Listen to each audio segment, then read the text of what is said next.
And welcome everybody to a little surprise FriYAY edition of the Moist Cast with one of the original founding fathers, Adam of House Shawhan, with their words being our wieners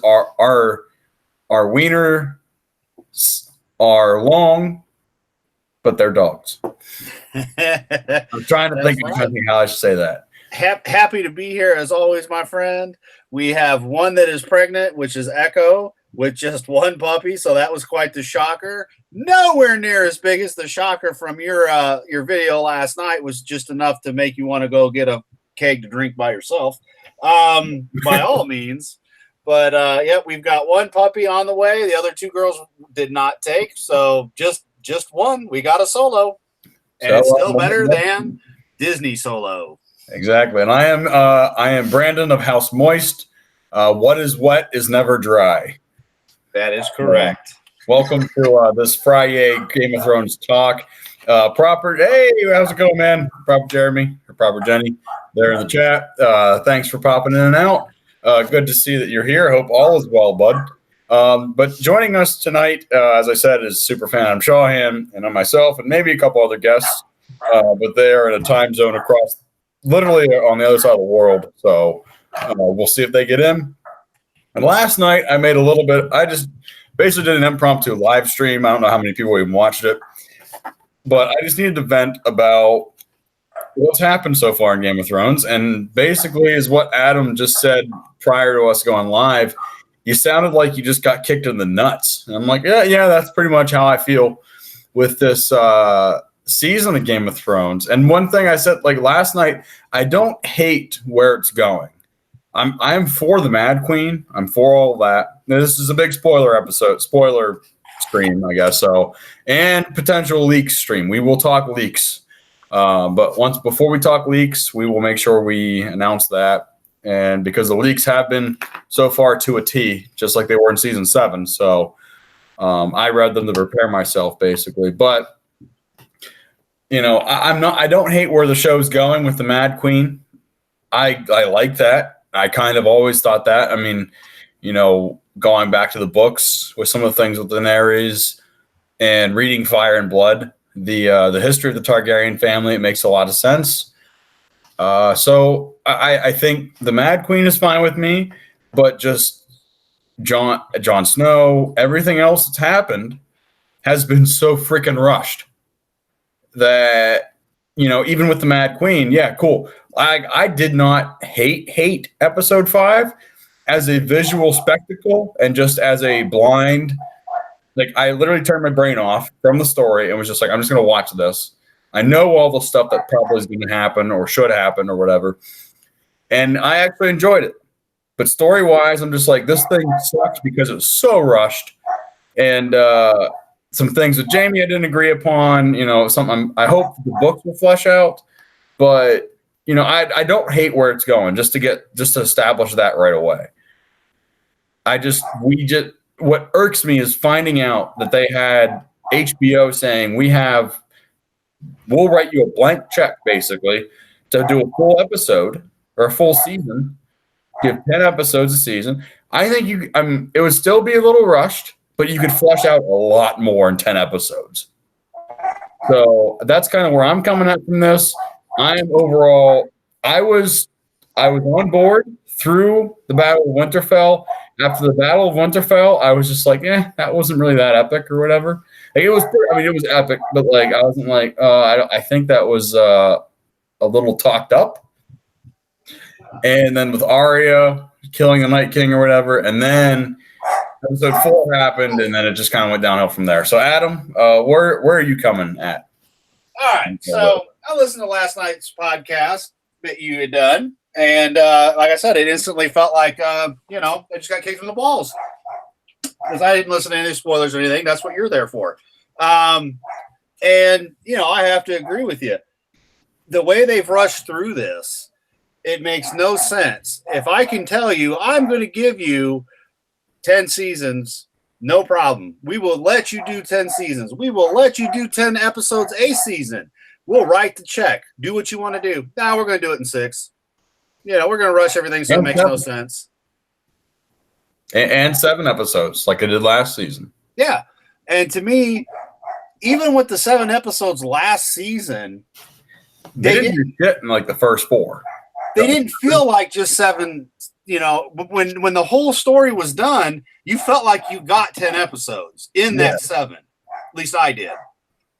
Little disappointed that it was only 7 because, of course, we wanted more. But hey, okay. And when this is the finale, and we're only getting 6, and you go from somebody that wants to kill Cersei because she's a mad queen to turn in somebody that's good into another mad queen who's going to destroy the wheel, but yet you do it in what? 1 episode? kind of lame. And I blame Star Wars. I blame them getting that freaking Star Wars contract, and they just said, "Yeah, we're done. We're done with this shit. We're moving on to the next one. That's bigger, better deal." That's honestly what I feel like. And thinking about it today, let's just talk about that right now.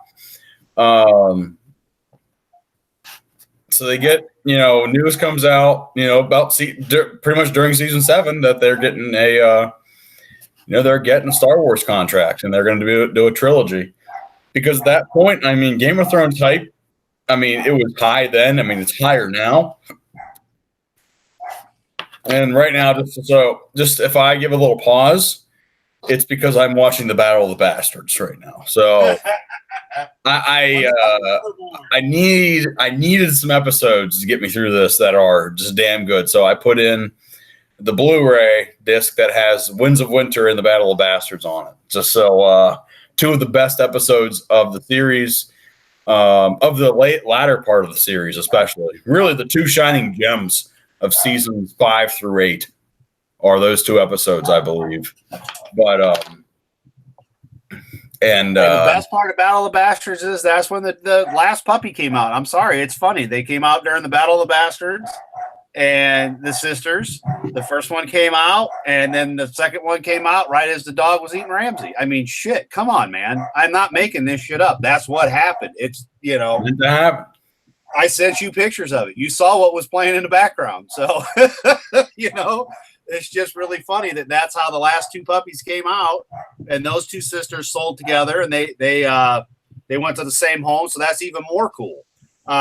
But yeah, I have to agree with you. That was one of the best episodes, that they did on their own, because John wasn't just a hero, Yeah, he damn near lost that battle. Yeah, he about did. He did.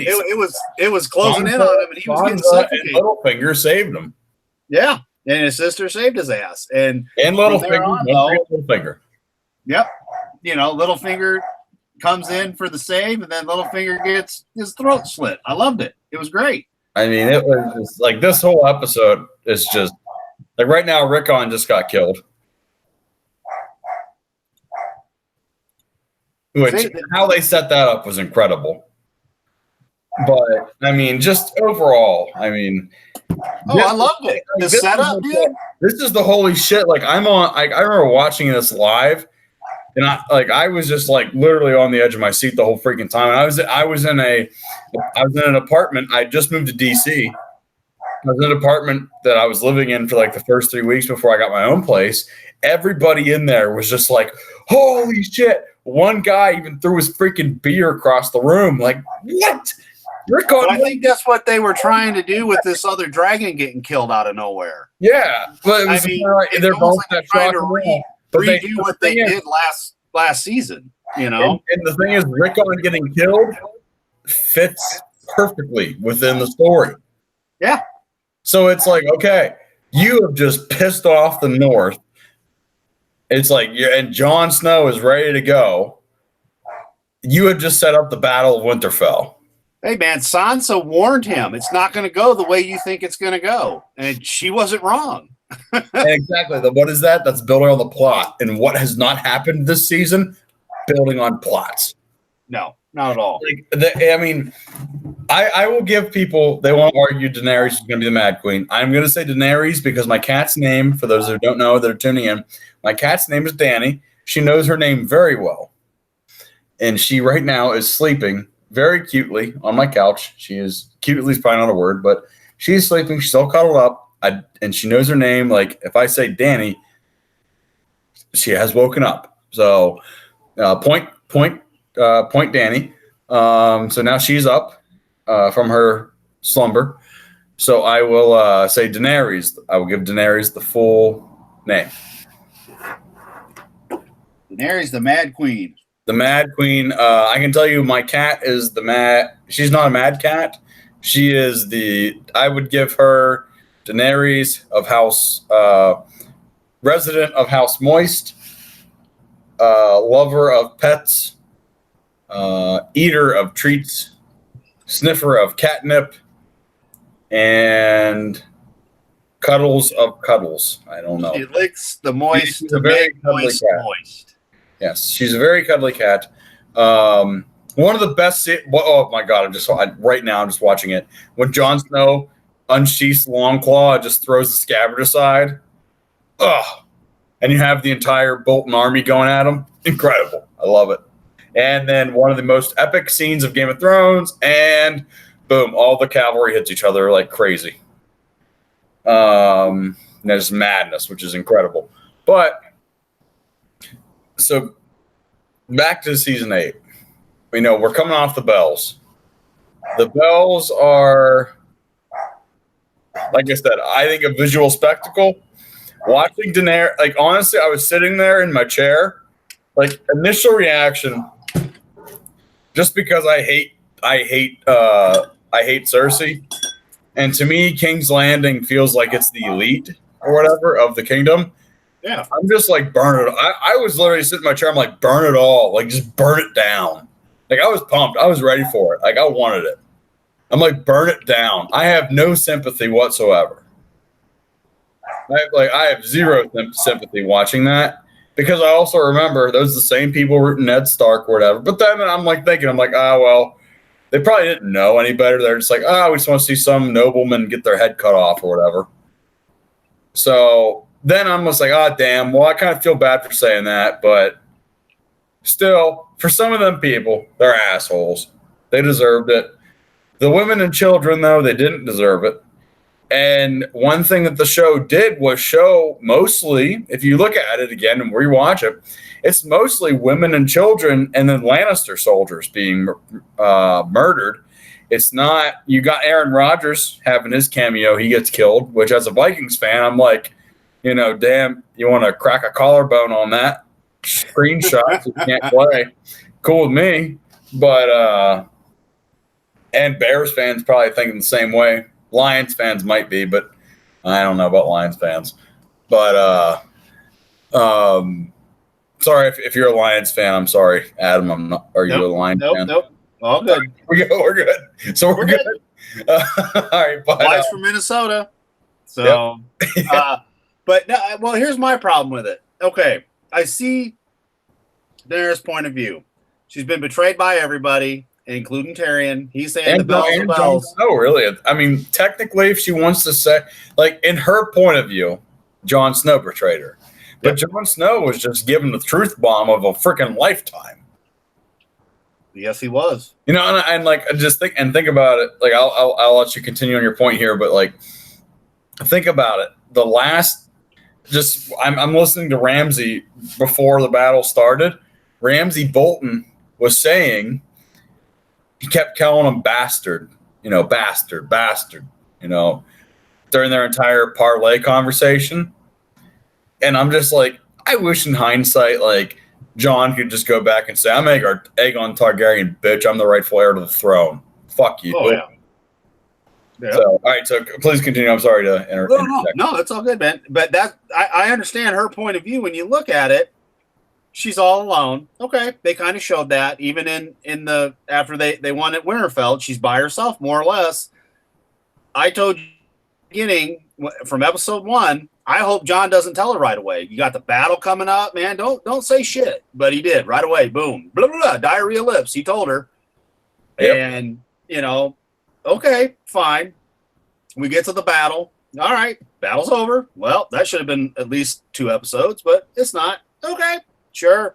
So from everything that she's been through, hell yeah, I'd burn them. Of course, we could have had this seasons ago when she wanted to unleash 3 fucking dragons, which would have been even more badass. But I can't say I blame her. I think that I should have died because then that would give Jon even more of a reason, or she could have turned into the Houndette, because she gets burned from the dragon. Hound, and then would be mortally wounded within it, and then like Jon find her or something. Yeah, and so then that would give him the reason to want to kill her. Plus, she's gone apeshit mad. But I can't help but understand where she's at. She saw what the Targaryens had built when she's there. She just burnt it to the ground. She said she's going to make it so that no more of these people are going to be there. From here on out, it's going to be clean. Well, it's done. And it'll be interesting to see them try to wrap this up in one episode. I think it's going to be god-awful. As for poor Jon, he's just been sidelined. He's never got over the fact of who he really is. I think he's got internal struggle that, hey, I'm a Stark. No, I'm not. I was raised a Stark, but I'm not a Stark. Yeah. And that's kind of how they're playing his role off. You can kind of figure a lot of it out. No matter what, I mean, I'm still a fan, and I can't wait till the books get done to see, like I told you, I hope that the writer decides, okay, I saw how they took it. Fuck that shit. I'm not going to go that way completely. This is how I think it should have went. Maybe this is what I gave them notes on, and they kind of went a different direction. I don't like their direction. I'm going to fix it all in the books. That's what I'm hoping. I mean, he is right. Well, the thing is, like, even like if he takes the same direction, at least he will have the patience, and he will have the mindset to flush it out. And the thing is, that if you read the way George R. Martin writes, and a lot of people are upset or they don't like how he writes because sometimes he's so detailed and setting, like if there is a feast on the table, he will describe there is a chicken, there is a ham, there are green beans, there are mashed potatoes. He will tell you everything there. Some people get frustrated about that. I think at this point and where we're at in Game of Thrones, that is something good. Yes, you might have to get past that a little bit, but thing is, he's one that he will flush it out. And reading the books, people criticize the flaws or whatever. They'll say writing flaws, blah, blah.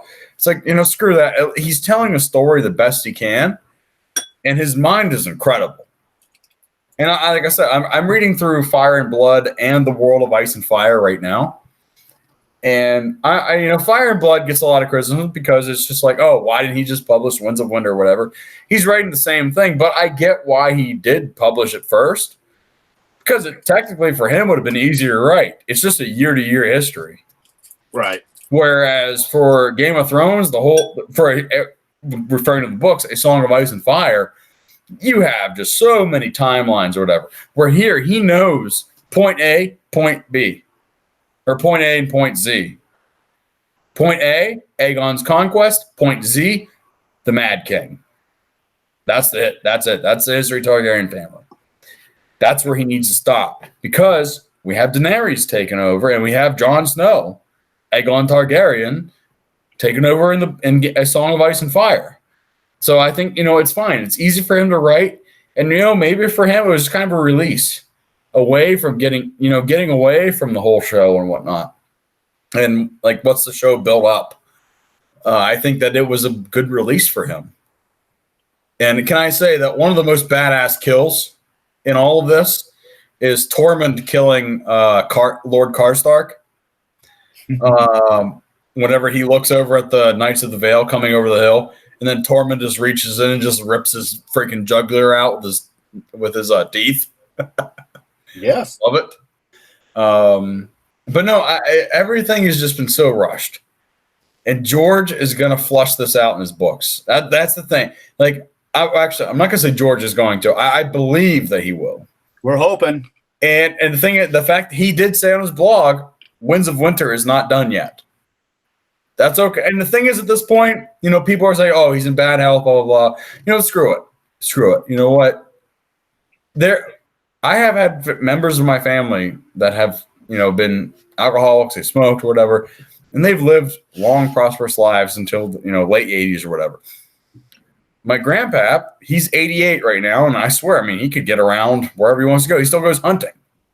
Like on his own. He'll still go out in the woods behind his house. He'll go out, get in a tree stand, go hunting or whatever. I'm like, okay, George, yes, he is living the life right now. There people are just like, oh no, he's going to all these celebrations, all these parties. He earned this thing. I'm not going to put any of the fault on George here. And, Doomcock, I liked his video.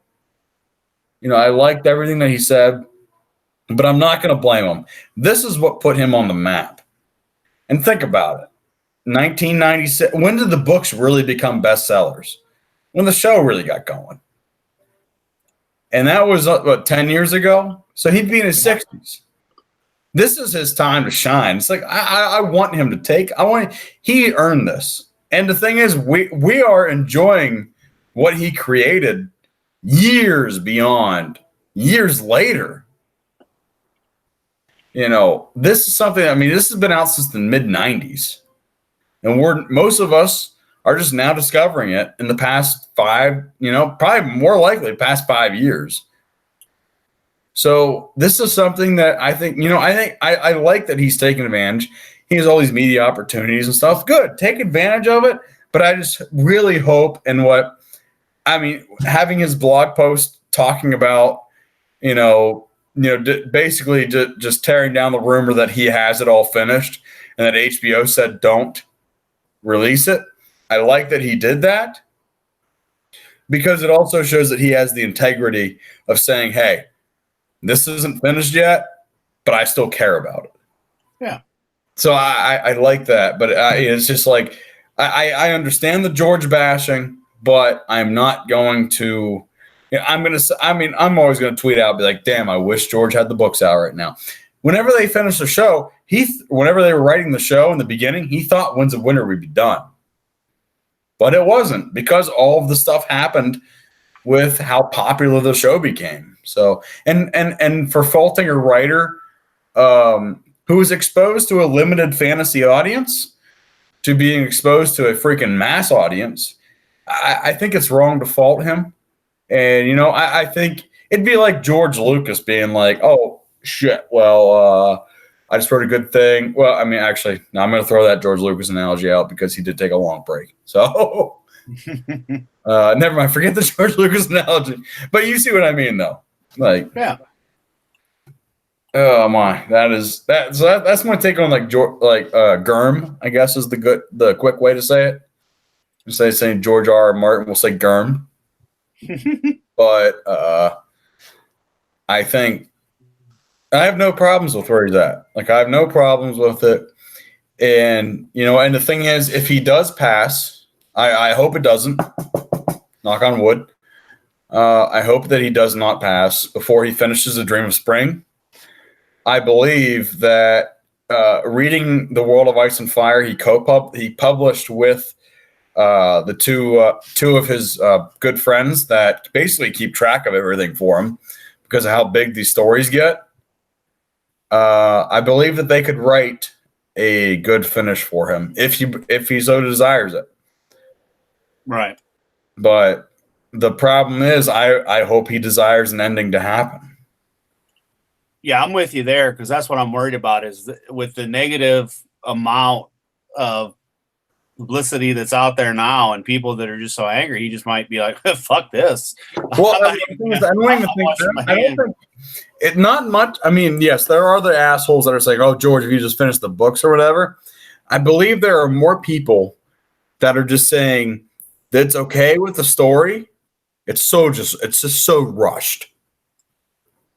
I have to agree. I believe that's where more of the criticism happens. Because I believe in the show, we'll get there in the books, there is no Night King.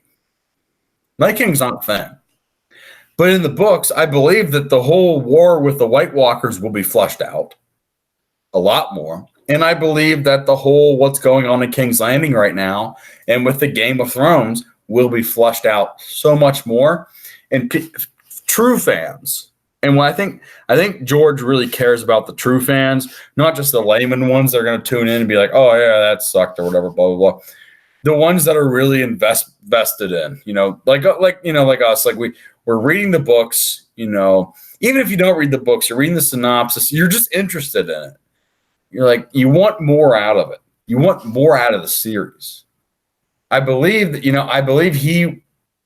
he sees that and is just like, I believe in his mind, he'll be like, it's coming. Don't worry. And I've listened to so many podcasts this week at work that are just, ones that have been super positive in the past about Game of Thrones. And they're just like, this is, they're like, and a lot of them are saying we don't hate where it's going with the Mad Queen. It's just, it's so rushed. And that was my biggest fear of all of this, was that this season would be so rushed. And it's just heartbreaking to see it actually come to fruition, basically.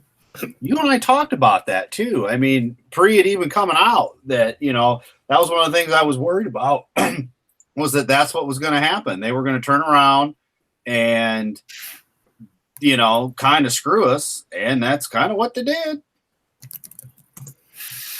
Yeah, I mean, it is incredible. Here, I'm gonna look up.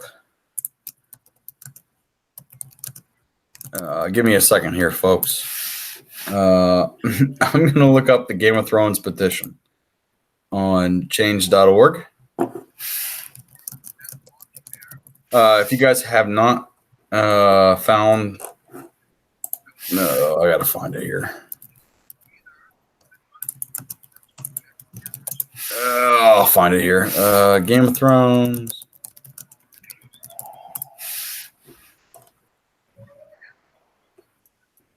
All right, so the petition, Game of Thrones.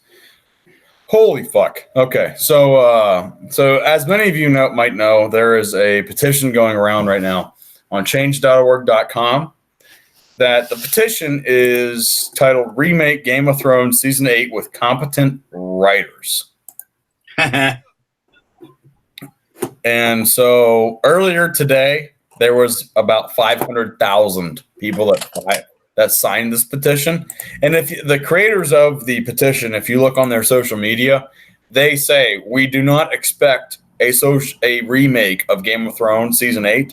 However, we expect, or we would like to acknowledge, we would like HBO and the writers to acknowledge it sucks as hell and it's bad.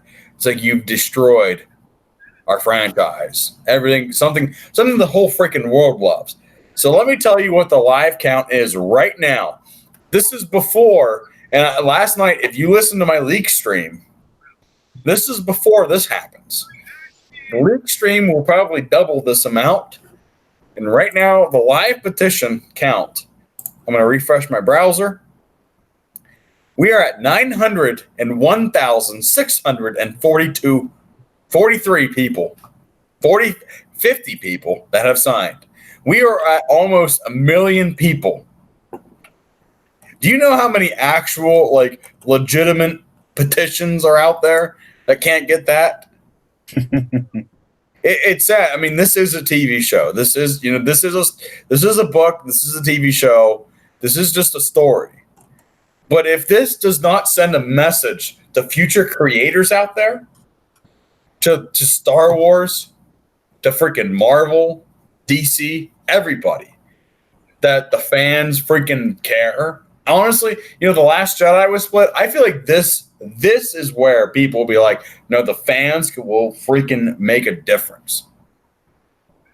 They're not going to change what happened in Season 8, but they will make a difference, and they will say, we are going to freaking publicly shame you, basically.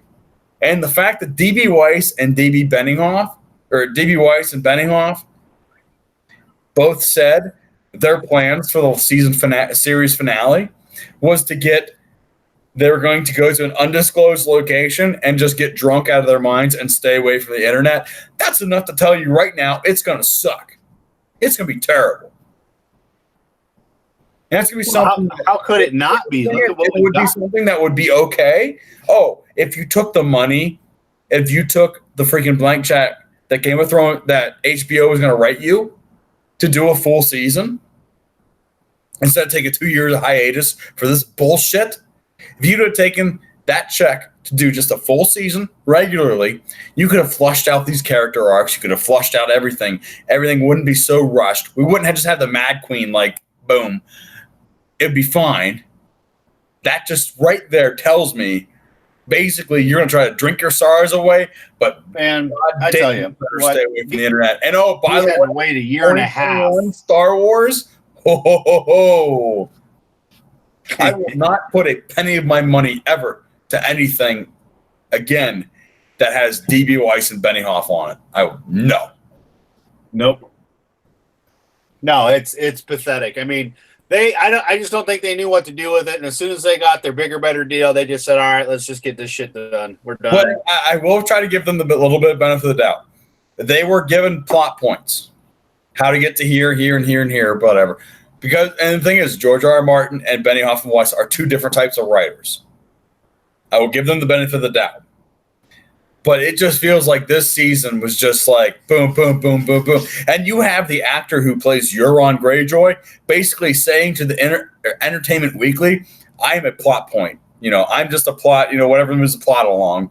Because he was interviewed and asked, like, oh, hey, in episode 4, you killed Rhaegal. Like, what happened in episode 5? He was just like, whatever moves the plot along. Next question. When you have the actors saying that, it's just like, I'm sitting here like, Hallmark Channel, Jeremy, how's this going? If you, damn, we got to get you in here. I think I sent you the link. We'll get you in here to talk Game of Thrones here. But chill, it's just like you have freaking writing on the wall. And so now, Adam, you listened to my stream last night, so you heard the leaks, right? Yes, I did. I heard them for you. That's why I said, man, it was just like getting kicked in the balls. I'm like, you gotta be kidding me. I honestly, I'd normally be pissed, and at work, I'm the only one that read the leaks. But I'm just like, I'm probably the biggest fan at work, honestly. Thinking about it, how much I've reread the books twice. I'm planning on rereading them for the third time as soon as this is all over. And then I'm reading, World of Ice and Fire and Blood and all that. I have the comic books. I have the first 4 comic books that are awesome. That are the comic book adaptions of the book. And I read them. And I'm just like, this is, for me, it's an escape. I mean, I'll be honest, it's an escape for me. I live why I'm so passionate about all of this. I live outside DC. I moved from DC from a place where all my best friends were from Central PA. That's where they all still pretty much are. So I'm down here. I have a few good friends down here, but nothing like I'm used to. I'm used to being able to just text up, like, hey, you want to go out or want to go just hang out? Cool, yeah, we do. But I'm kind of now. Ever since I've left home, a little bit socially awkward. I'm just in a different place. Still adjusting to city life, being from middle bumfuck nowhere. The one thing I've had to really just enjoy and read has been Game of Thrones. And to have it just kind of disintegrating in front of my eyes is just heartbreaking. And knowing, reading the extra content and the extra books that have been put out by Gurm and the Fire and Blood, World of Ice and Fire, reading those things, and even the animated history of Westeros that they put out. I think that was with season 3, I believe. If you watch the Blu-ray, it's just been heartbreaking to see how it's been so rushed. And like I said, I don't hate where we're at with the story. I don't hate what's happened. I just hate how rushed everything is. And even Jaime's character. Let's talk about Jaime. What did you think about Jaime's entire arc? I still would have preferred if he would have killed Cersei. I understand they're we're assuming they're dead. Crushed with rock. Although I can still see Cersei alive somehow because that evil bitch is just an evil bitch, and that you love to hate. But for Jaime, he starts off, kicks Bran out the window, just a complete douchebag, loses his arm, or loses his hand, redeems himself. You understand that he killed the Mad King because the Mad King was going to do what Cersei did, and he gets with Brienne. We're excited that he goes back to Cersei. And I feel after he knighted Brienne, if he were the one to kill Cersei, it would have, fulfilled his arc completely. And now Brienne shall carry on the knighthood that was bestowed upon her from Jaime. To me, that's a perfect wrap up. Now he just gets back, he's mortally injured, about to die, and they die in each other's arms. Just look at me. We're dead. Yeah. I mean, I like it's like something. I feel like I would enjoy that more if it was just flushed out. Like I didn't hate that they died together. I think it was it was poetic, but if they would have just flushed it out more and like everything you've just said, it wasn't flushed out. Like what do we do? That's what we're stuck with. And he did it with a regenerated hand. Exactly. And joining us with that regenerated hand comment is Hallmark Channel Jeremy, a fine gentleman from the Army of Jeremy. So I will dub him Lord of House Hallmark, and I need to give you some words. We are the No, I'm not even going to go there. So all right. So let's go. Hallmark Channel Jeremy. What did you think of? So you said about the regenerated ham. So yeah, we've had a few glitches in the episodes so far of them missing things, coffee cup especially.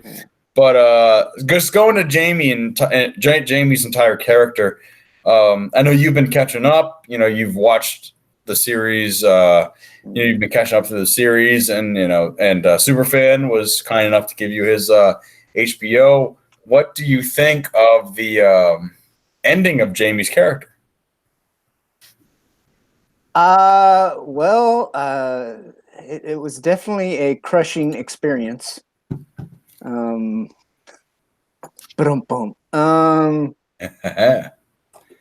Yeah, I don't know. I was kind of half expecting him to go in and shank her ass myself. Although, I don't know. It's which I wasn't really counting on it though, because he's like, told Brienne, basically I'm a Lannister, I'm an asshole, and that was a good goodbye, like I can't have anything nice, I have to go back to my sister, who treated me nice when she wanted something from me. Well, to just say what you said right there, it's like he's an addict of some sort, and he was clean for a few weeks, and then he's just like he's like I got to go back, and it's heartbreaking to see that. It would have been like I don't hate that Jaime went back and died with her, but the thing is, it was just so rushed. It's like boom, he's gone. Oh, by the way, Tyrion, we've captured your brother. And then Tyrion sets his brother free, and then all of a sudden he's there. It's like, oh, okay. Well, that came out of nowhere. I'd like to have seen, and the thing is, that's why I hope for the books we'll be able to learn more about what Jaime's thinking through all of this. I don't know who could be, I honestly don't know who could be addicted to that batch. I don't know. She's just... Well, they are from the same uterus at the same time. So, but what I thought was funny is they basically turned Dany into the typical catty female. Like, oh well, I'm gonna show you. I'm just gonna burn this place down anyway. Yeah. They couldn't have her be smart and level-headed like she pretty much has been. No, they had to turn her into the typical vindictive female. Oh, exactly. And burn the city down because she was pissed off at Cersei. Yeah. Well, hey, Adam, I'm going to have you take over and do a DJD pull move right now. I need to piss. So I'm going to pass the host duties off to Shawhan right now for a second. What about Frank? Why can't Frank be in charge? Well, I don't know if he's there. Are you a misogynist against dogs? I'm not. But no, he left. He's not here. That's not good. Well, hey, I need to piss like a racehorse. So, all right. Or no, what I need you to do. Better out than in. What? Oh, yeah, I know. Tell me. So, have you read the leaks yet, though? Speaking of taking a leak, have you read any? Yeah. You have? No. I've been a little busy. Okay. Well, if you want to, all right. So we talked about what happened last episode. If you want to talk, let's say one thing we haven't talked to you since we haven't got your thoughts about the Battle of Winterfell and everything. So how about let us know what you think about the first basically 3 episodes of this season, and then I will rejoin you in a second after I'm done taking a leak of my own. Adam's back. Yeah, I had a Google crash. As soon as you jumped in, it just shut down and said, "Nope, I'm out of here." Had to run an update real fast, and I'm back. Yeah. No, the first. Well, hell, I can even go up to where we are now. I'm not really.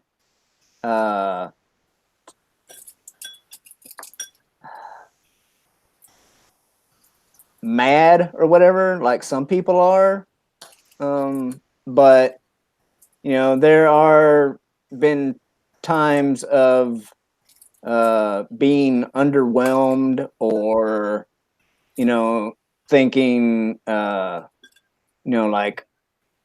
like I said, when Danny just when Danny just goes typical vindictive female and starts burning down the city because she's mad at Cersei. It's they could have went in another direction with that. I mean, it's the only thing I can think of is it's just going to set up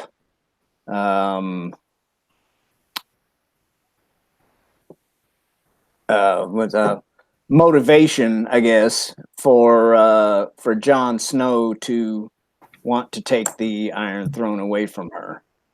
Right. Well, hopefully. I mean, anything's better than what they've leaked and said is going to happen. And I guess we're going to find out. I'm glad you've been able to catch up and everything.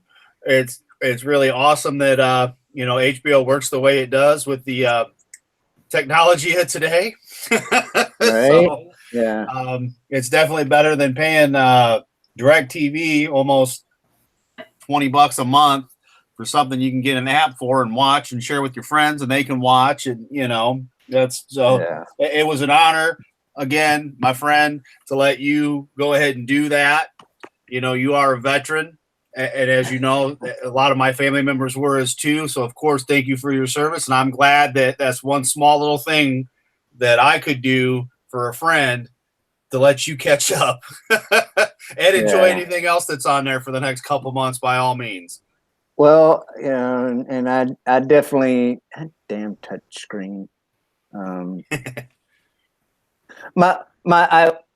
laptop has a touch screen on it, and I was like just thumbing the edge of the panel or whatever, and I accidentally touched the screen. And anyway, but yeah, no, I mean, and it's been much appreciated. But yeah, I don't know, man. I'm just disappointed. I just don't know about this show. I mean, I was episode 3, I was like actually kind of trying to defend some of the aspects of episode 3 against some of our against some of our fellow, YouTubers and stuff. And no, that's kind of how I was. I mean, I am back in my pee break. I also had to find my phone charger to plug it in. But no, like what you just said there, Hallmark, I was trying to defend it as well, but then I was just like, I'm going against my initial reaction when I watched it. I'm just like, that was the craziest battle. Well, I mean, I was, I would agree with them, like, certain things didn't make sense, or, they did things, like untraditionally or whatever, like sending the cavalry in first and stuff like that. Like what the hell? I was just kind of like playing devil's advocate, and thinking, well, they know that they're outnumbered, and they're fighting against dead people who, unless you like kill them with fire or Valerian steel, they're just going to keep on coming. And I was like, maybe they sent in the freaking cavalry first, thinking, well, we got a big opponent coming. We got to hit them hard, straight from the get-go. And, maybe that's why they sent the Dothraki in first, but, and stuff like that. And, why was it so dark? Could they not afford any lighting and stuff like that? Yeah. But I don't know. I just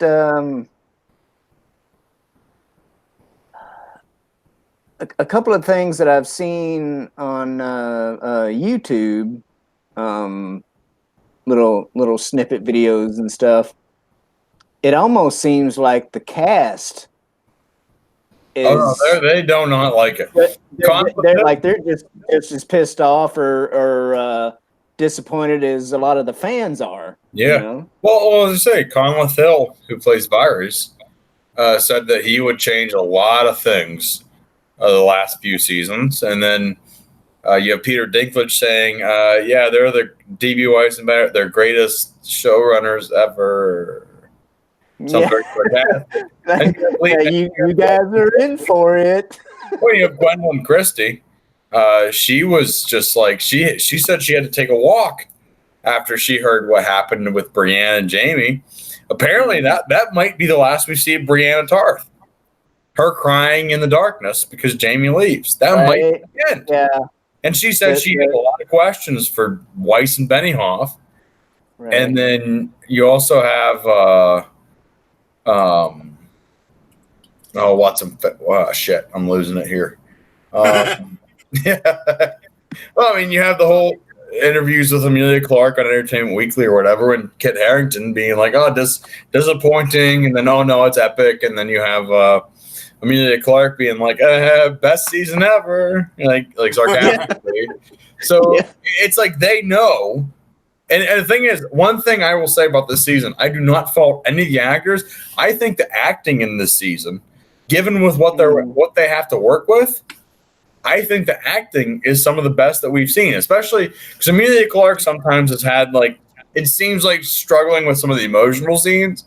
I will give her, when she's on Drogon's back, when we see that, and with the whole, like, before the Mad Queen turn or whatever, she does a good job. I believe that she does a fantastic job. And her interactions with Jon, being like, let it be fear. I think, I believe the acting is on point this season from all of the characters. It's just they're not given the substance to write with or work with. Kind of like how I feel with, Hayden Christensen with especially episodes 2 and 3 with Star Wars.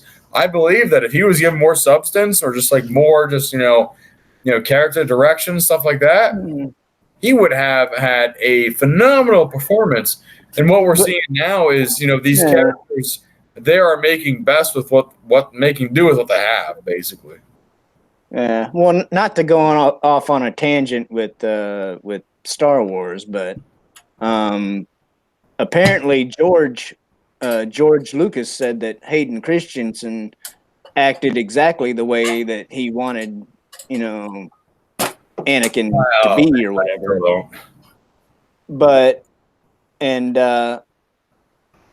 which the thing is, as far as the prequels go, that's why I'm so glad that they made the Clone Wars series. It's because the Clone Wars series put Anakin in such a much better light than what the prequels would have done alone. Definitely. Anyway, like I said, don't want to get off on a tangent. So, but I don't know. I was like,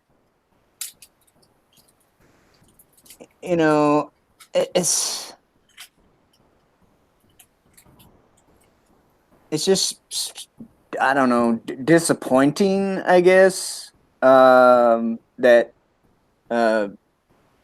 Jamie was apparently Jamie's so freaking brainwashed or ate up with his damn sister that he finally gets a good thing in life and he fucking shits it away, to go back to her.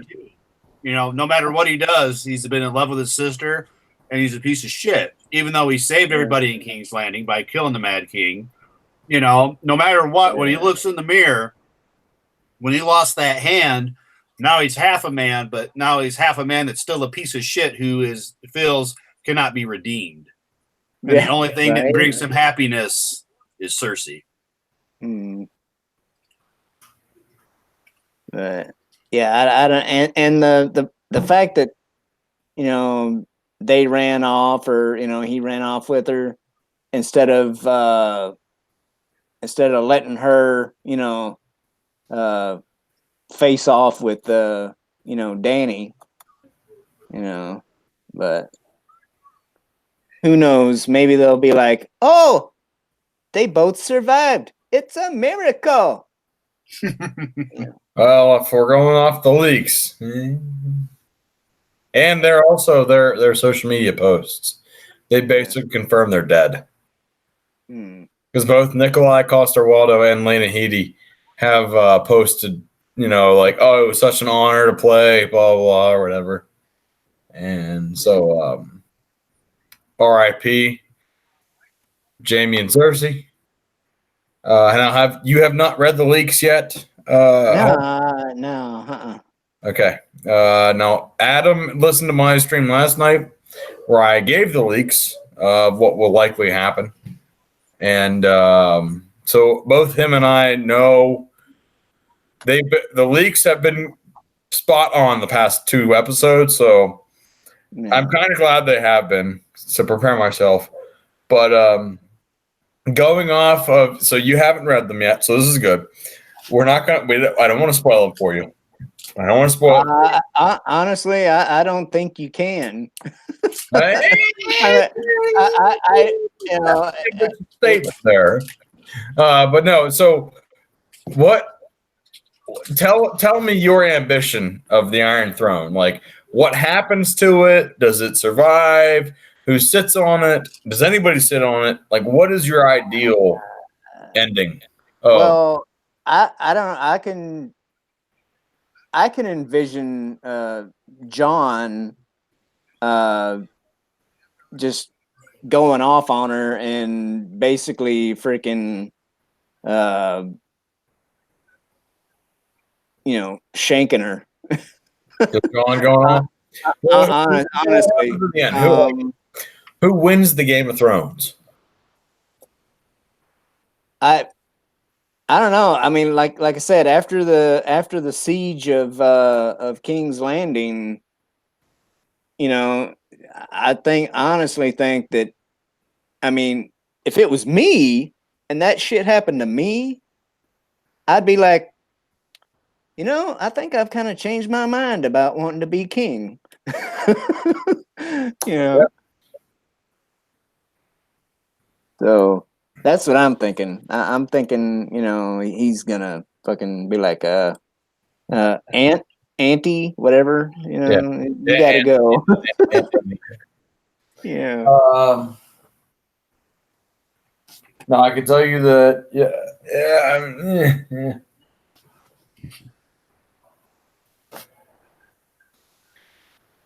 Yeah.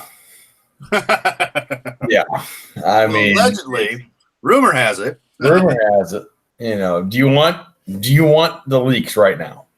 I don't care. I honestly don't care. All right. So, I mean, this is a good potential to what happens right now. Are you 110% sure? I mean, that's like I said, if it was me, in that situation, that's what I'd do. I'd be like, sorry, Danny. See this? Bleak, All right. Well, hey, you're on. You're spot on. Yeah. So, good point. Who do you think gets the throne? Give your prediction. So, say what you just said happens, and who gets the throne? Well, think about all the contenders you have. I'll say this: even if John is still of the mindset of I don't want it, I think it would be like everybody's saying, like Danny and Tyrion and the kingdom, rest his soul, Varys. I think everybody's gonna want him to become king. No, whether he wants to or not. No, not that we know of. So your prediction is John. Do you want the leaks version of the king? Sure. Are you sure? Yeah. Why not? Cantina Band. Are you like you are sober? You're not drunk saying this? I mean, is it what? I mean, the only thing you could probably say is that the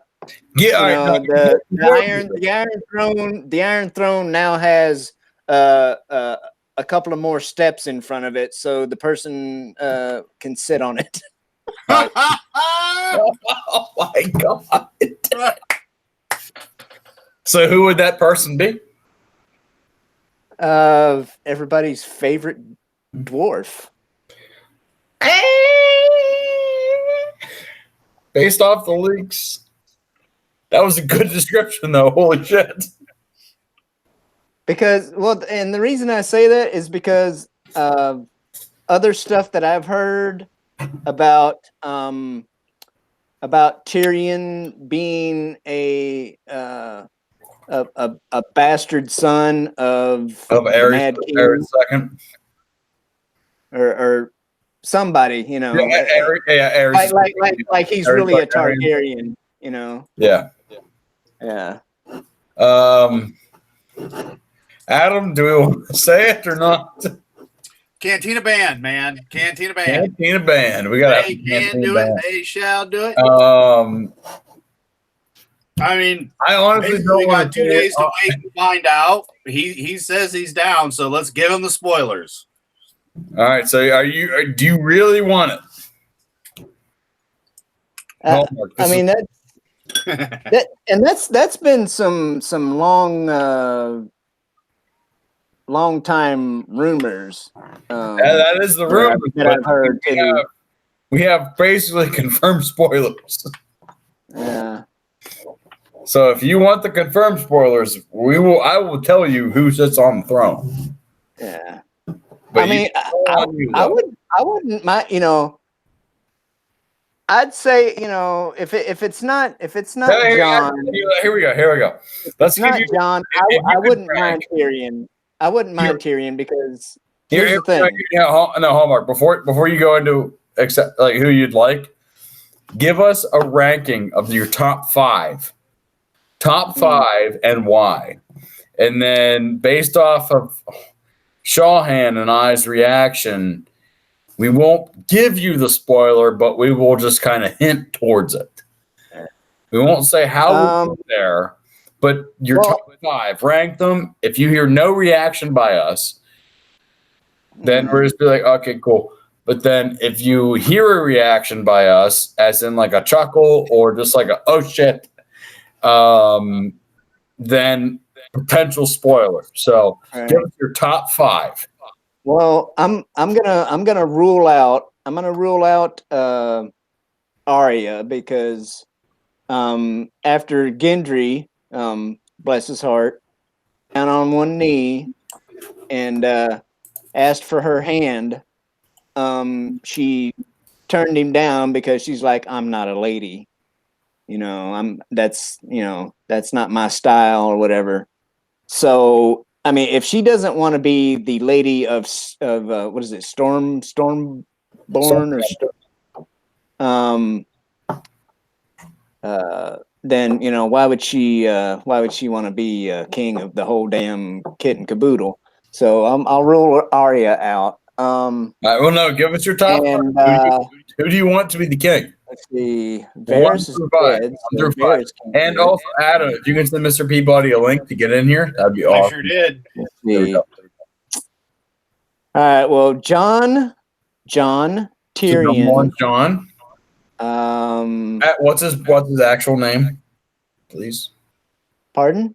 What's his real name? Yes, the true identity. Yes, Aegon Targaryen. Yeah. All right. So number 1. I don't know. It's after 7 seasons. It's just easier saying John.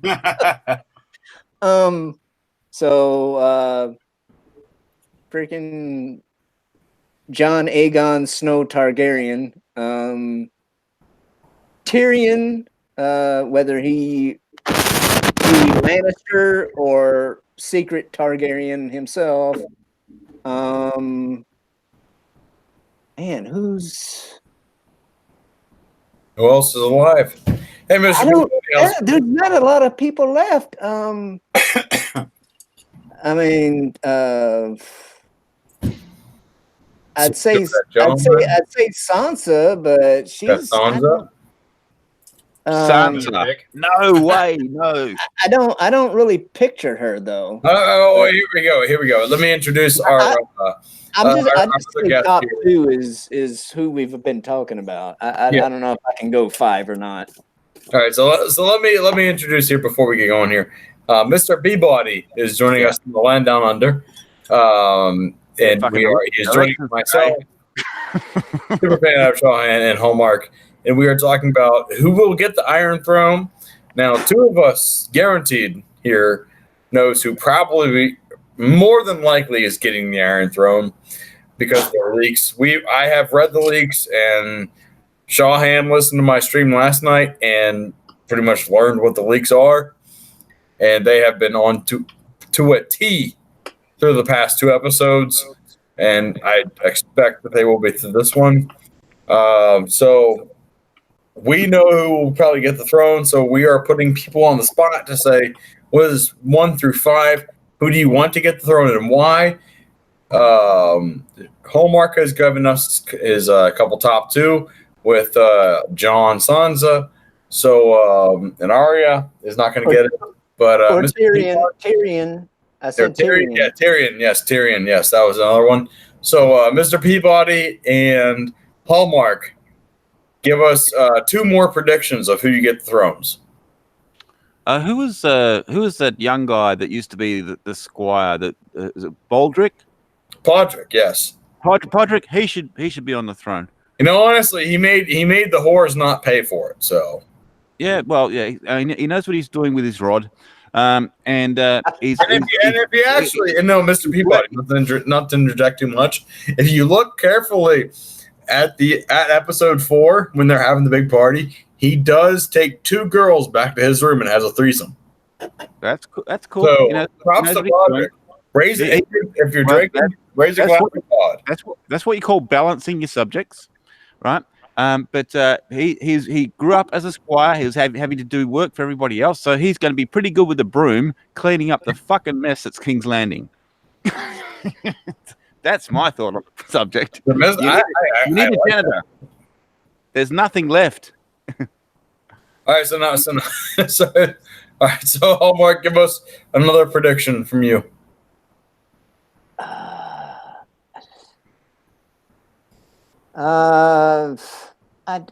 Dude, I don't know. Hey, you just gotta pick one. Well, I can tell you why Jamie left Brianna. All right, why is that? Because the actor was upset that she got a role in Star Wars and he didn't, so he had to bet her and then dump her. I feel like I'd rather just be like in Game of Thrones, honestly. Out the last second. I know it's not even a possibility, but freaking and his name is escaping me right now. The ginger wildling dude. Tormund Grey. Right. Yeah. Tormund Grey. No, he went back north though. Yeah. That's who I would ideally like to something on Iron Throne, because what we would do, we would drinking and fucking. Yeah, he certainly wouldn't beat around the bush. That's the kind of guy.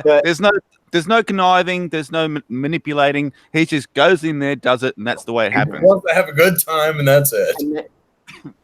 But that's too far south for him, though. I mean, it came right out of his own mouth. Well, can we say that he did have the line of the season? Who put this shit in my pants? Yeah. That was Tormund has been hilarious. Like Tormund has been, honestly, for me, Tormund has been by far the most memorable character. And I'm just like, this is hilarious. Pop Culture PB cracked me up with a little video he did talking about how, they turned him into a blubbering idiot, crying to the Hound about how Oh, but no, he was being respectful. How Brienne went off with Jamie or whatever. She broke my heart. He's like they turned one of my favorite characters into a bitch. Well, actually, Jamie might have done him a favor, because it might throw Brienne straight into his arms. Yeah, but I can't stand these people of the South. I'm going north. I don't know. I thought it was hilarious, because I'm like, the 48 years that I've been on this planet, the times that I've seen, big old tough guys, like at a party and they get a little bit too drunk, and something happens and they're just all like, oh man, They do the meltdown, yeah. Let's talk about some tough wieners here. Tough wiener dogs. Frank and the Strawman Weird Dog Clan. Frank. Yeah. Do I see Frank? I can see an X-ray image of a wiener dog, and it looks like there's some more babies on the way. Is it? Yes. Yep, just one. I would say Frank. Yeah. So now, Adam, what would you and Frank? Who would you predict to be on the Iron Throne? Don't forget what I said last night. Yep. So my original picks had to be that they would rule it together, and that instead of just having the kingdom, that everybody, so the North would rule the North, the South would rule the South, Dorne would rule Dorne, and then they would just be over all of them. That was my original thought. Dany would be the queen, Jon would be the king, and that's how they would break the wheel. Yeah, that's what I would have liked too. But then when they made her his auntie, I mean, it's not as if they've had a problem with incest throughout the whole series, but yeah. Well, according to the lore, at least they didn't know. The Targaryens were notorious for keeping it in the family. Yeah, well, no, to tell you, I'm reading Fire and Blood. Yes, that's the history of the Targaryens. Yes, very, very notorious of keeping it either sister, brother, or like cousin, just like first cousin, brother, first cousin, sister, blah blah blah. Yeah. Trying to keep it within the bloodline. At least they didn't know, I guess. No, it's true they didn't know, but the problem was John was not raised that way. That's the problem. That is it. Yes. And she wasn't really raised that way either. Whereas it's well known that throughout history that they all kept it in the family for bloodlines and everything like that. That's actually true history, and we know that this is based on basic history. I mean, if you go back through history, you can find all your characters, including Danny. You can find Danny. She was actually a person. She wasn't called Danny, but there was an actual person that did exactly what Danny did. She came from across the sea and she conquered because they attacked her. I think they raped her sisters and they raped her, and then she rose to power and she came and there's actually a person that matches Danny in history. Well, that's how George R. R. Martin writes the books. Yeah. Like, I mean, he's inspired by medieval history. Well, I think I think it might have been Stig. But I know there's been at least one person that has said that it's basically the story of some Norse mythology or something. Like they gave me the entire story of this mythology story, and it's it lines up exactly with the Game of Thrones. But because one of the things he was talking about was there was a god of the sea who was genderless, and that was basically Theon. That after he got his junk lopped off by Ramsay. I hate it when that happens. So yeah, junk lopped off. But yeah, I mean that's which again I knew it was going to happen. When Theon died, I was like, I knew that if it came right down to it, he was going to sacrifice himself for Bran, and sure enough, But and that was another thing, when I was talking about trying to defend certain parts of the what was the episode called, The Long Night. Battle Long Night of Arya, because everybody's like, oh, Air Jordan Arya, or like freaking. One thing, just Matrix Arya or whatever. The one thing I like after that episode, I rewatched a couple of the first episodes from season 1, and the Maester says, "What do you expect? A battle to be fought in the gods would?" That was kind of funny, and I was kind of like, "Hey, look at that!" Paid forward, but didn't expect Arya to kill the fucking Night King.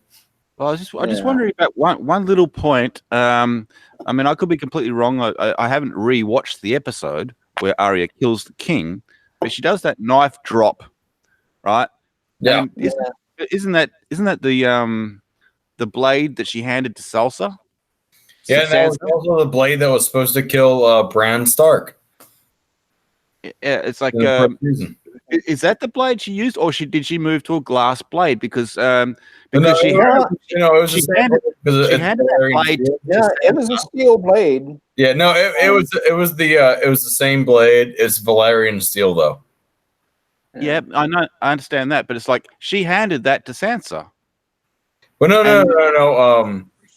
When did she hand it to Sansa? No, she handed a blade to Sansa, and the only two blades she has was the needle and that Valyrian steel one. So it's like she handed a blade to Sansa. I remember her handing a blade to Bran. I don't know how to use this, and she says, No. I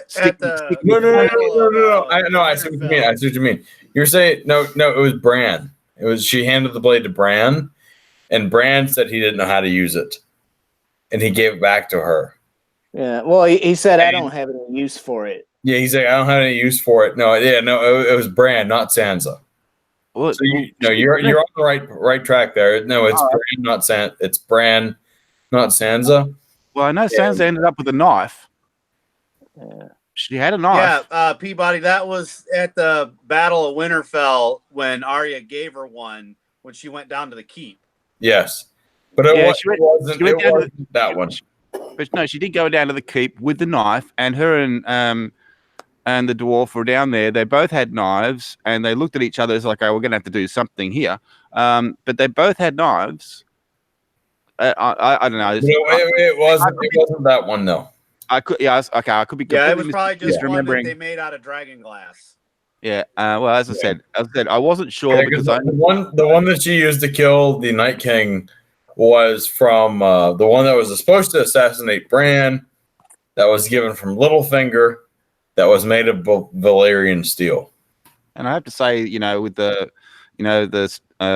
episode of the bells, blah blah blah, where they had Arya walking around and everything like that, I was thinking the whole time, someone please throw a bucket of water on her and get that dust off her. Yeah. Yeah. She's walking around the whole time. I mean, you have just recently joined here. We talked about that earlier.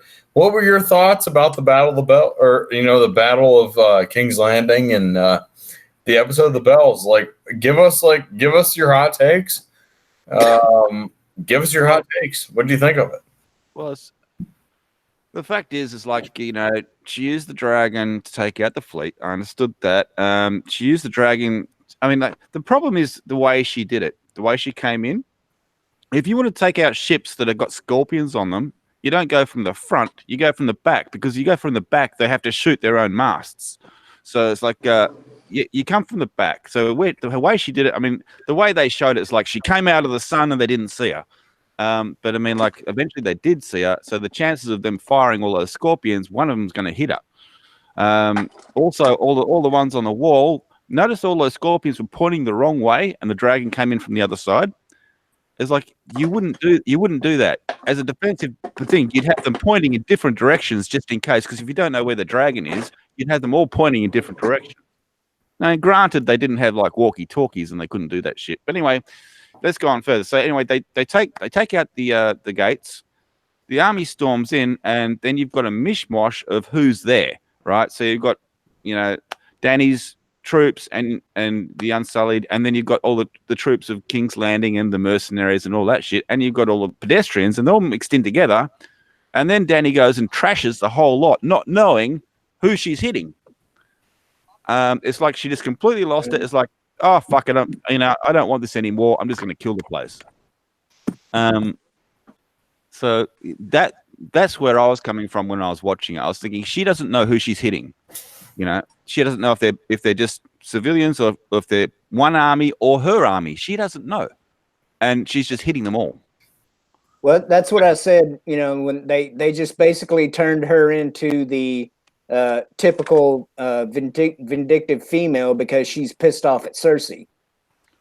So she's like, I'll show you, and burn the whole place down. But the way she did it She was mad because but we're also she did a Band of Menace, and we're not supposed to be able to see the female perspective here. So, but anyway, kidding. The way she did it street by street. Very calculating the way she did it, right? So it kept on getting closer and closer to the Red Keep, right? It's like I want Cersei to see this whole place burn before I take her out, and she did it street by street, and that's when Jon realized what she was doing, and he said, "Get out." He said, "Withdraw, get out." Even Tyrion. Yeah. Well, he didn't say anything, but like they all realized. He wasn't in charge of anybody. He wasn't nowhere near them. Davos, I think Davos and Jon's, they're like, they made that eye-to-eye contact, and it's like, we gotta get the hell out of here. Just like what you said there, which I think that was good. Like, I think that was a good shot. But basically, Jon was saying it's like, oh, and he's grabbing his men and saying, go, go, go, go, and then he was having to fight off other guys trying to get past him, and they're from the other people and whatever. But it's like, let's get out of here, because Jon was looking. It's like, man, she's going to melt this whole place down. So I just think, what have we got left really apart from roll credits? You know what I mean? Episode 6 is going to be, hi, look at this place. Roll credits. They're going to look at this melted mess of a crown of a throne. It's like, all that, and that's what. Forget it. I don't want that throne anymore. And like, roll credits. I like it. That's kind of like that. Kind of sounds like Adam's version of an episode 8 remix or remake. Freaking Ray hands Luke the lightsaber. Luke lights it and then stabs her at the end. Yeah, well, you can do the same thing with Endgame. I thought Endgame was pretty good. I thought it was much better than Infinity War. But basically, you could have finished the whole movie in 15 minutes. They catch up with Thanos, they kill him, roll credits. That's it. That's all we needed. Oh, look, he's destroyed all the Infinity Stones. He's destroyed all the stones. Nothing we can do. Yeah, roll credits. No, that's it. Make $3 billion on that. Hey man, we saved hundreds of millions of dollars making this film because we only went for 15 minutes. Yeah, that's my thought anyway. That's how I feel about this entire season. Yeah, we've got our own Game of Thrones going on here today anyway. We got the election. Well, I today. hope you voted for who you were suggested to vote for. Captain Pants and Little Miss. It's not even 9 o'clock in the morning, man. I haven't voted for anyone. Oh, hey, can I throw out a vote for you? Yeah, well, you should write in Grumpy Cat because Grumpy Cat died today. So, did he? Oh, sorry, man. Yeah, she Grumpy Cat. She died today, unfortunately. That was, and that's only 7 years. Apparently, she had a urinary tract infection that could not be controlled. So that her down. So Grumpy Cat died from a UTI. Mr. Peabody, if you need to vote for somebody who is a international, not just a national, international legend. The fact is, I mean, Frank's already put a suggestion for Captain Fatty Pants. Politics, write in Grumpy Cat. No, so they've already put a suggestion for Captain Fatty Pants, so now I've got to choose between the two. Oh, damn, that's a fucking. I know. He's got tell you Captain this. Fatty Pants, That's a pickle. Little Miss, Grumpy Yeah, Cat. but Put them all together. the fact is, the last federal election we had, all right, they ran this this joke advert, right? It was for Hungry Jack's, which in the States is Burger King, right? But they ran this funny ad thing, and they went through the whole ad, and they said vote number 1 for the Whopper, right? So when I got to the election, I crossed out all the other names. I put number 1. I put the Whopper. that was my vote. Oh my gosh! Hey, at least you voted. Hey, I shall give you via YouTube. This is a serious thing here. Via YouTube, I shall raise my beer and I shall give you honorary citizenship of the United States of America based off of your vote for Burger King. No, the fact is, it would have been funny, right, if they actually did write them all down and see how many people voted for the Whopper. Oh my God! Literally for the 2016 election, there was like 25,000 people that wrote in Harambe. Like there was a lot of Harambe votes because people hated Trump and they hated Clinton. So it was like, well, hey, we all love Harambe. That's right. Well, see, I love how Scott Morrison comes on the TV this morning. They're doing the last minute pitch and everything like that. And he goes, "So I want you to re-elect me for Prime Minister." And it's the first thing that pops into my head, plus millions of other people across Australia, would be, we never fucking elected you in the first place. You were never elected. it was a leadership spill. We didn't have any say in it. So re-elect you? I don't think so. We never asked you for you in the first place. So I know there's been a couple of times when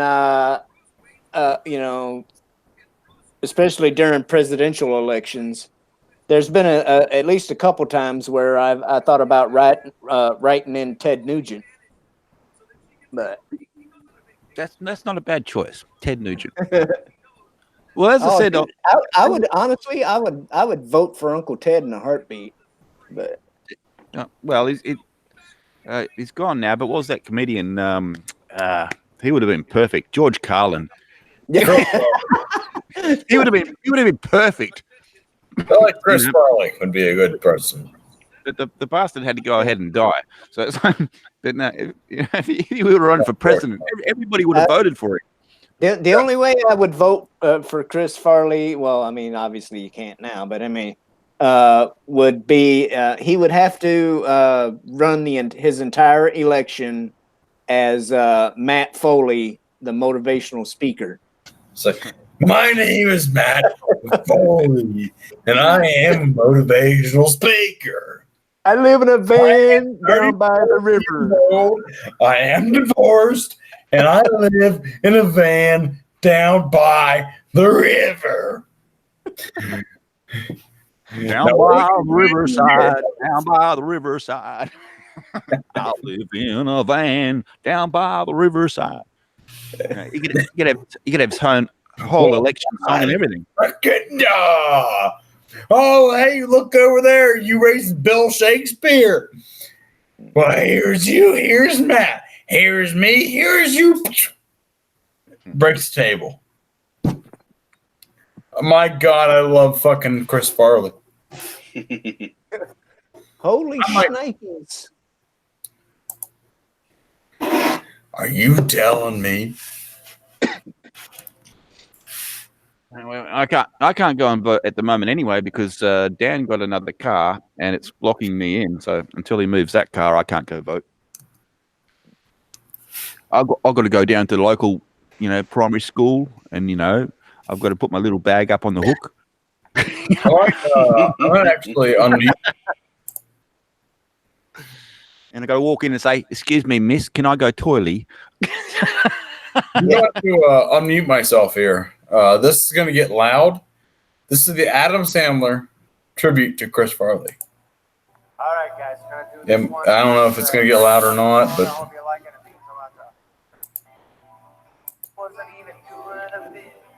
can you hear it? Yes.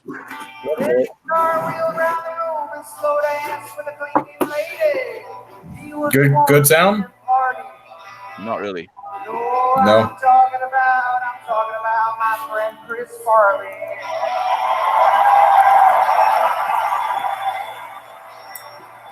Well, I'm sitting around drinking a drink full of barley.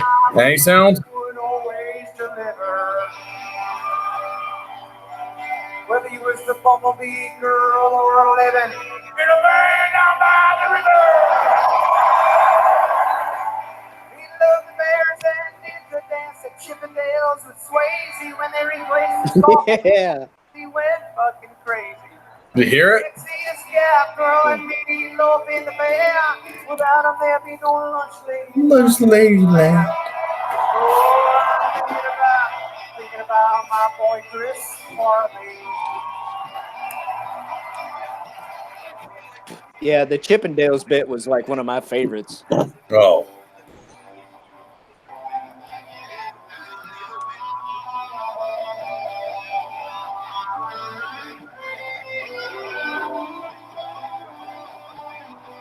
It's heartbreaking. Listen to this.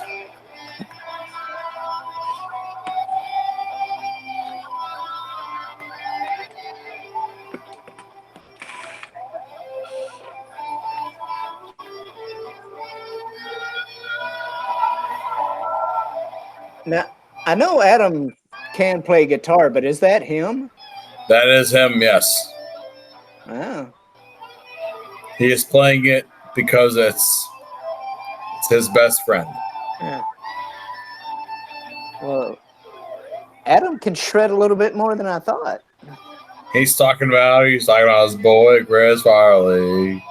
Oh, hang on. Did you say so? It's Adam Sandler. Adam Sandler. Because when you first introduced it, I thought you said Adam Sandler playing the guitar. yeah, no. You got it. But here's the funny thing: is when you introduced it, I thought you said this is the Addams Family tribute. No, Adam Sandler. He was like, wait a minute, there's no. I'm like Chris Farley. So I was expecting to go da-da-da-da, but and I was thinking, what the fuck is this? Well, then again, Mr. Peabody, you are from the land down under. Our mate from the upside down. I ain't making that shit up. That's the truth about my boy Chris Farley. I saw him in the office crying with his headphones on, listening to a Casey and the Sunshine Band song. I said, buddy, how the hell is that making you so sad? Then he laughed and said, just thinking about my dad.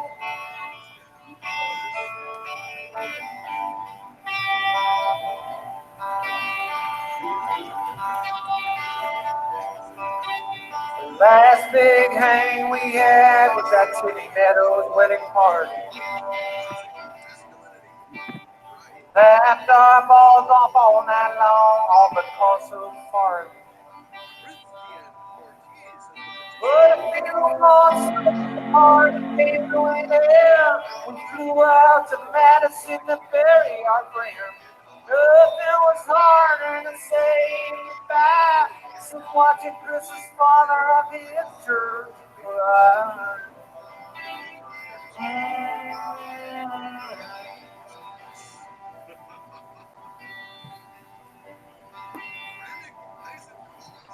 Hey, buddy, life's moved on, but you still bring us so much joy.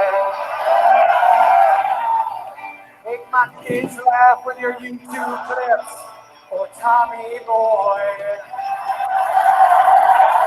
And when they ask me who's the funniest guy I ever knew, I tell them that without a doubt it's you. Yeah, I miss hanging out, watching you try to get laid. But most of all, I miss watching you fuck with space.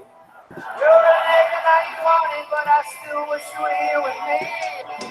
If we were getting on a plane to go shoot Grown-ups Free. The Grown-ups Free. There it is. That's what I'm thinking about. I'm thinking about my friend Chris Farley. And if we make enough noise, maybe he'll hear us.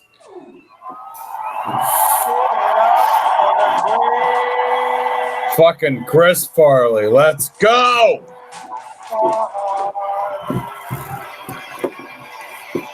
Everybody, that was the Addams Family tribute to Chris Farley.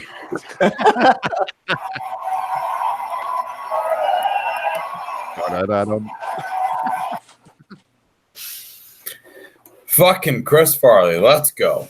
Sorry, I had to put that out there because honestly, I fucking love Chris Farley. Hey, even the dogs did. You heard them go. There we go. I hope they got your dog played. Yeah, when he did False Predator, the dogs went nuts. Dogs with nuts. Dogs with nuts. Just kidding. No, honestly, Chris Farley, like, my dad and I, like, we don't like bond over much. He's not a vocal person, and but the one thing that we've bonded over, the first time that he showed me living in a van down by the river. And it was just like from there, just like, holy hell, it's Chris is on Saturday night. Let's go. I'm like a 9-year-old kid being like, where's Farley? And that's how I've learned about death too. When they're just like, he's not here anymore. I'm like, what do you mean he ain't here anymore? And they're just like, you know, he did some bad things and he couldn't get away from them. And it was sad. But I will forever watch Chris Farley fucking shows on Saturday Night Live because he lives forever in us. So, damn it. As he would say, doing an interview with Paul McCartney. Damn it. Shit, Paul. What do you think, man? Is it a good story? Are you asking me a question? I don't know. Oh, I'm just all flustered, man. I mean, you just throw some Chris Farley out there, and I'm just like, shit. Oh man. Well, Pretty sure I can honestly say I've never watched a Chris Farley. Oh, you should watch Tommy Boy. No, I'd never watched Tommy Boy. You should watch. You should watch some night that you don't have anything to do. You should watch Tommy Boy. Yeah, no, I think that would be, I think pulling my toenails out with a pair of pliers would be preferable. quite frankly. Oh, I'm just trying to empathize. Beverly Hills Ninja. See, I know his films, but I've just got absolutely no interest in watching them. It's like I've got no interest at all in watching Pulp Fiction. Everybody goes on about Pulp Fiction. I've got no I interest don't like Pulp Fiction. Happy Gilmore. Happy Gilmore, I really enjoyed. Billy Madison. Billy Madison, I liked. Yeah, Chris Farley was in Billy Madison. Yeah, I know, just a small party as one of the friends. But Well, yeah, that's the thing. He never wanted to be the big part. Nope, he was happy. He was happy. He only wanted the thing, and what's most heartbreaking is there's an interview with him that is still public and everything. They'll say, "Hey, what keeps you going?" He's like, "I just want to make my dad proud," and that was the last interview he gave live. I want to make my dad proud. And so what you are heartbreaking. So what you're trying to do is you're basically giving us a spoiler for Game of Thrones that Chris Farley's taking the throne. No, he will not take the throne. And that would be better. He will not be on the throne. That would be better than the spoiler that they gave us. I think they're gonna need to make the throne a little bit wider. Well, no, that's fine with me. I mean, if you wanna, that is cool with me. If Chris Farley gets the throne, I am 110% on board. Let's go.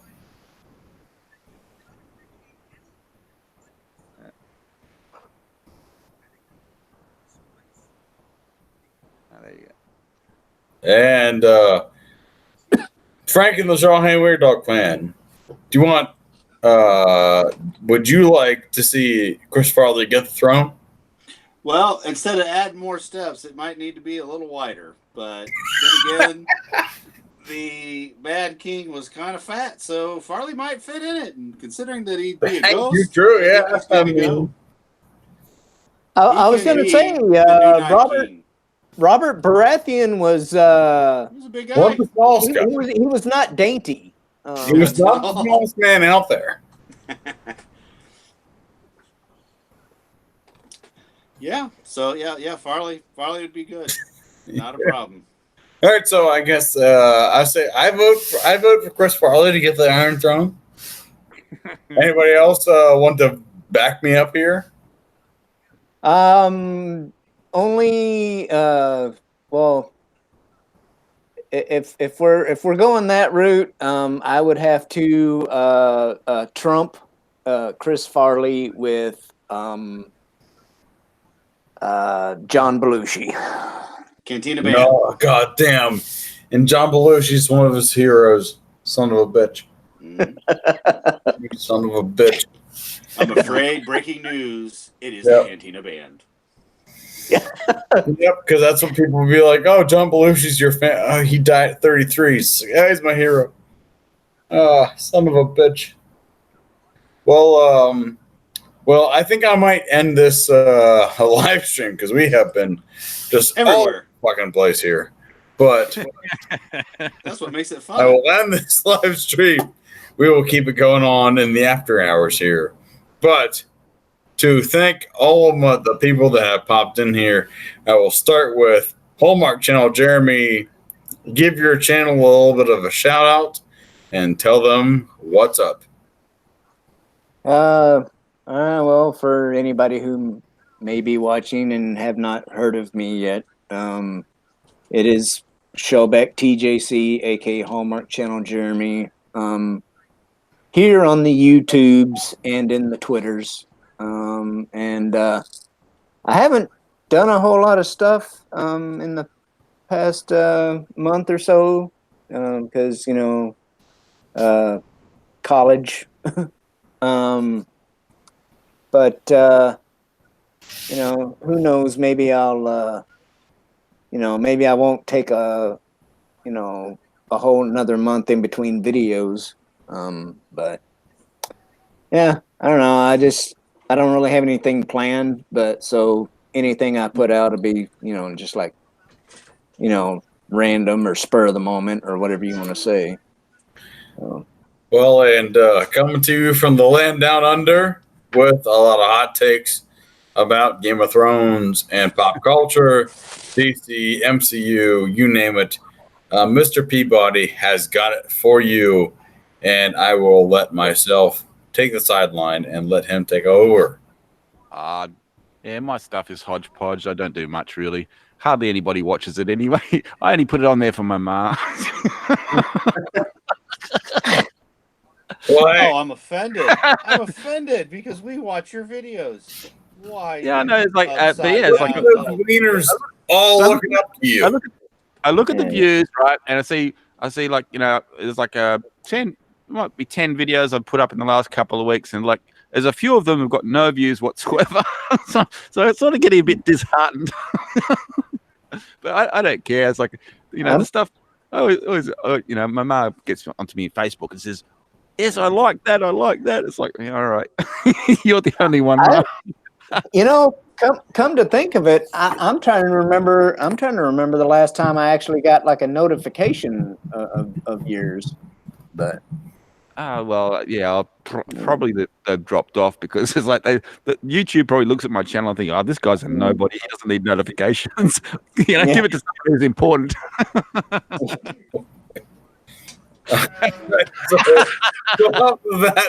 so off of that positive mark that we've had, so I'm Shawhan, do you want to hopefully give us some positive things?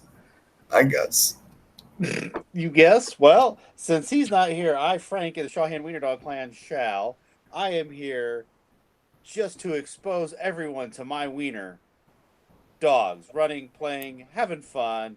Check them out here. We watch Mr. Peabody. We watch Shellback. We even watch Master Moist because sometimes a wiener dog and moisture go hand in hand. So I hope that was positive enough for you, Master Moist. That was awesome. And so, and with that, folks, we're going to take this offline. I hope that you will enjoy Game of Thrones series finale.